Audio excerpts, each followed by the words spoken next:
అందరూ బలమైన అభ్యర్థి అని మీరు అనుకుంటున్నారు. నేను అనుకుంటున్నా బలమైన అభ్యర్థి కేంద్ర మంత్రి అయితే అయి ఉండొచ్చు. కానీ ఆయన ప్రజాక్షేత్రంలో ఎప్పుడు ఆయన గెలిచి ముందుకు రాలేదు. ఏదో నామినేట్ పదవులు ఇస్తే కానీ ముందుకు వచ్చారే తప్ప మాకు ఎవరు వచ్చినా ఒకటే.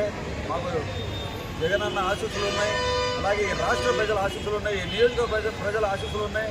మాకు జగనన్న ఇస్తున్న సంక్షేమ పథకాలే మాకు శ్రీరామ రక్షగా మేము ముందుకెళ్తాం.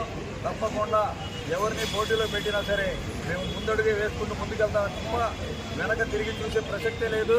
తప్పకుండా విజయవాడ పశ్చిమ నియోజకవర్గంలో ఈ యొక్క నియోజకవర్గ ప్రజలు దీవెనలు మాకు చక్కగా పుష్కలంగా ఉన్నాయని చెప్పేసి తెలియజేసుకుంటూ మేము పశ్చిమ నియోజకవర్గంలో విజయడంగా మోగిస్తాం. భారీ మెజార్టీతో మా పార్టీ శ్రేణులు, మా పార్టీ నాయకులు, కార్యకర్తల అభిమానులు, అలాగే ఈ నియోజకవర్గ ప్రజల అండదండలతో నేను ముందుకెళ్తాను. వాళ్ళకి అందుబాటులో ఉంటాను. నేను స్థానికుడిని, నన్ను అర్థం చేసుకుని